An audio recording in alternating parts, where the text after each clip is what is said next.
नमस्कार दोस्तों, आप देख रहे हैं साइनिंग ऑफ 2.0 अनुभव मिश्रा के साथ। आप पढ़ रहे थे कंज्यूमर प्रोटेक्शंस। हम पढ़ चुके थे first part.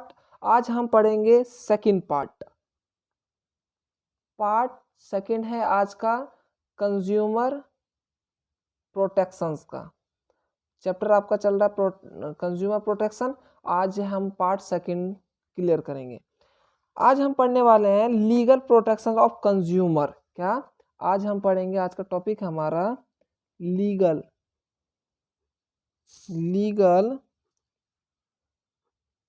Protection to consumer by government of India.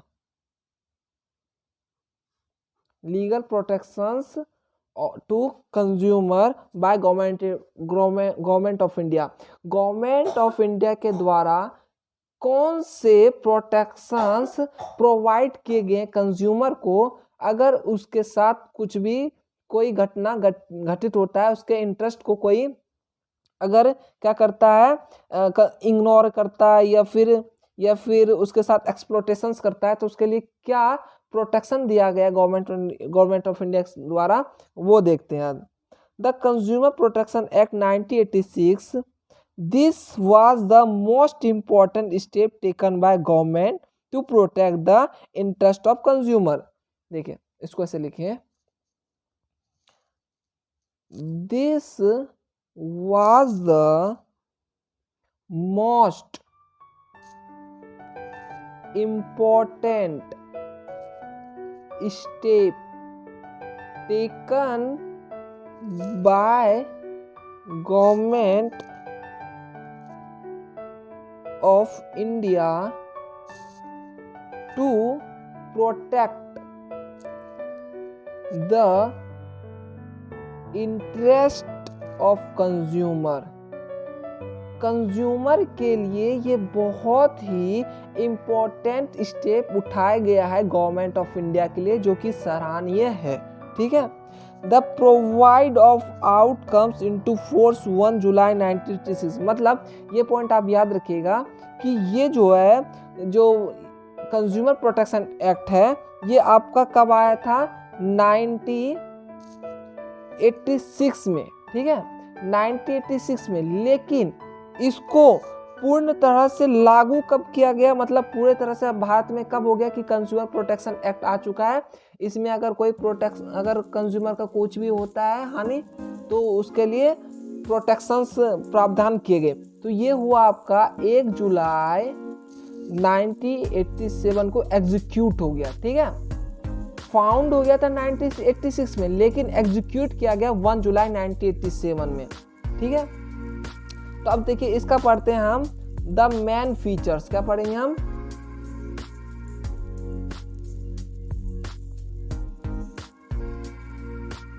हम पढ़ रहे हैं अब the main features of this act.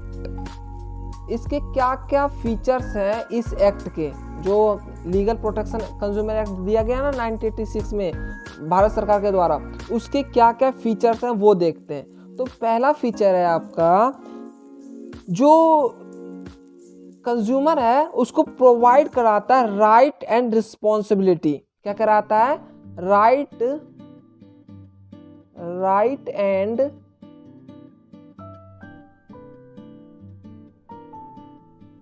And responsibility क्या कराती है? This act provide various right and responsibility of consumer. Consumer को बहुत सारे राइट एंड रिस्पॉन्सिबिलिटी दिया जाता है। अगर एक्सप्लॉयटेशन होता है उसके लिए राइट अलग है, या फिर रिस्पॉन्सिबिलिटी की अगर आपका कोई सामान आप खरीदते हैं, तो अगर डिस्ट्रॉय निकलती है तो उसको वापस करने का उसका रिस्पॉन्सिबिलिटी बनता है कि वो जाए। ठीक है, और दुकानदार को या बिजनेसमैन को कहे कि ये आपका सामान गलत है, इसमें सुधार कीजिए। ठीक है, तो ये राइट एंड रिस्पॉन्सिबिलिटी है उसकी, कंज्यूमर को प्रोवाइड किया जाता है। ठीक है, क्या किया जाता है? प्रोवाइड। ठीक है, उसी प्रकार दूसरा क्या है आपका? दूसरा है सेफ गार्ड। क्या किया जाता है? Safeguard. It provide safeguard to customer against defected goods, deficient service etcetera. मतलब सेफ गार्ड मतलब कि जैसे कि मान लीजिए जैसे एक हाथ में तलवार होती है ना, योद्धा के हाथ में एक हाथ में तलवार होती है, दूसरे हाथ में आपका सुरक्षा कवच होता है ना, सेफ गार्ड जिसे बोलते हैं। एक हाथ से लड़ता है, दूसरे हाथ से सेफ करता है अपने बॉडी को। उसी प्रकार जो इसका फीचर है ये इसी प्रकार है कि अगर कंज्यूमर कोई भी सामान, कोई भी प्रोडक्ट का अगर डिफेक्टिव निकल जाता है गुड्स, या डिफिशियंट हो जाता है सर्विसेज, ठीक है, तो उसके लिए सेफ गार्ड ये प्रोटेक्शन करता है customer against the defected goods, ठीक है। इसके लिए सेफ गार्ड के रूप में ये काम आता है। तीसरा है आपका, और जब इस सब से काम ना बने, आपका कोई काम नहीं सुन रहा है, अगर दुकानदार नहीं सुन रहा है, तो आपको इसके लिए कहाँ पे कंप्लेंट फाइल करना है उसका भी प्रावधान दिया गया है, ठीक है। जैसे कि कस्टमर कैन फाइल कंप्लेंट, कहाँ पे कर सकता है कंप्लेंट्स, आर, वो कहाँ कर सकता है, फर्स्ट डिस्ट्रिक्ट फॉरम, दूसरा स्टेट कमीशन, तीसरा नेशनल कमीशन, ठीक है। इन तीन में क्या करा सकती है कंज्यूमर जो है वो अपना फाइल कंप्लेंट कर सकती है किसी के भी खिलाफ, ठीक है। तो इसके बारे में आगे चल के पढ़ेंगे। अभी हम पढ़ते हैं according to consumer protection act. Consumer कौन होता है, कौन, हु इज कंज्यूमर, ये आपके पेपर में आएगा, 110% आएगा। हु इज कंज्यूमर, कंज्यूमर कौन होता है, कंज्यूमर कौन नहीं होता है, ठीक है। According to consumer protection act 1986 के अकॉर्डिंग, कंज्यूमर प्रोटेक्शन एक्ट के अकॉर्डिंग कंज्यूमर कौन होता है अब ये जानते हैं हम, ठीक है। चलिए जानते हैं। तो कंज्यूमर कौन होता है, पहला वो one who buys goods and hire services for some values. देखिए, वन हु बायज गुड्स और hires services for some value. ये वैल्यू आपका एटलीस्ट 1 रुपीज भी हो सकता है और करोड़ रुपए भी हो सकता है। मतलब कंज्यूमर कौन होगा, जो कि सामान को परचेज किया होगा या सर्विसेज को हायर किया होगा। जैसे कि मैंने आपको ये चैप्टर पढ़ाया, उसके बदले मैंने फीस लिया, लेकिन इस चैप्टर को मैंने गलत पढ़ा दिया, या फिर मैंने इस चैप्टर में वो चीज़ नहीं पढ़ाया जो कि पेपर में आने वाले हैं आपके, तो इसके खिलाफ आप दर्ज कर सकते हैं केस मेरे खिलाफ, ठीक है। तो इसलिए बोलते हैं कंज्यूमर कौन होता है, कंज्यूमर वो होते हैं जिसने बायस किया हो गुड्स को या हायर किया हो किसी भी सर्विसेज को, एटलीस्ट 1 रुपीज होना ही चाहिए, करोड़ रुपए भी जा सकता है। वो होता है, पहला कौन होता है, जो कि सामान को खरीदा हो या सर्विसेज को हायर किया हो, ठीक है। आप समझ गए होंगे आई होप। और दूसरा कौन होता है कंज्यूमर, दूसरा वो, जैसे मान लीजिए आपके पेरेंट्स आपके लिए मोबाइल आपके लिए मोबाइल लाए और वो मोबाइल आपको दिए, बेटा ले ऑनलाइन क्लास चल रही है, ये ले पढ़ ले। तो जब वो मोबाइल आपने खोला तो आप देखिए कि अंदर में डिफेक्टेड निकला, मोबाइल में थोड़ा स्क्रीन टच जो था वो काम नहीं कर रहा था। तो आप क्या करेंगे, आप जब आपके पेरेंट्स ने वो मोबाइल आपको दिए तो पेरेंट्स के बिहाफ पे आप जाके कंप्लेंट दर्ज कर सकते हैं।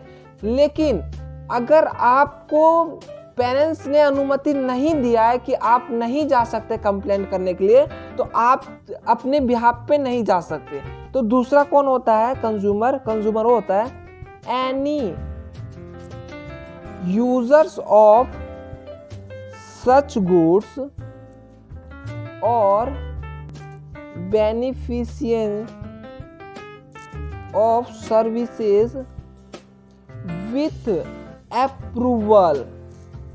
approval of the buyer। जैसे आपकी मम्मी ने पापा ने मोबाइल आपके लिए लाए और वो डिफेक्टिव निकल लिया, आप उनके बिहाफ पे अगर वो देते हैं अनुमति कि आप जाके करा सकते हो कंप्लेन, तभी आपका मान्य होगा कंप्लेन, अन्यथा नहीं होगा।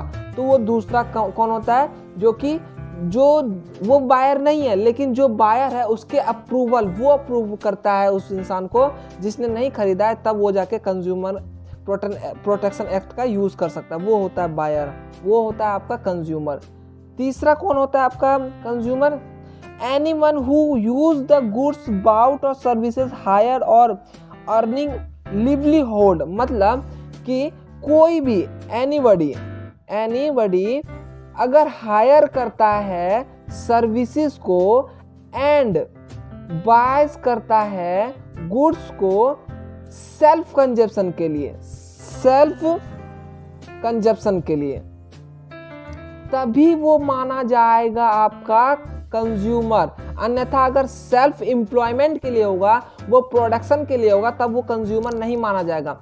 ओनली सेल्फ कंजप्शन होगा, तभी वो कंज्यूमर माना जाएगा। तो हमने पढ़ा कि कंज्यूमर कौन होता है? वो जो कि बायस करता है गुड्स एंड सर्विसेज को, हायर्स करता है सर्विसेज को, ठीक है। दूसरा वो जो कि सामान उसने नहीं खरीदा है, लेकिन जिसने खरीदा है उसके अप्रूवल पे अगर वो अप्रूव करता है कि तुम जाके करा सकते हो मेरे बिहाफ पे कंप्लेन, तब जाके वो कंज्यूमर माना जाएगा।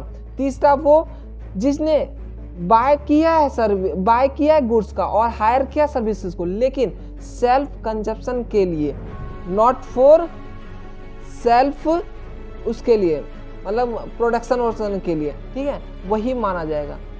तो आज के लिए इतना ही। पढ़ते रहिए अनुभव मिश्रा के साथ। Signing off 2.0। धन्यवाद।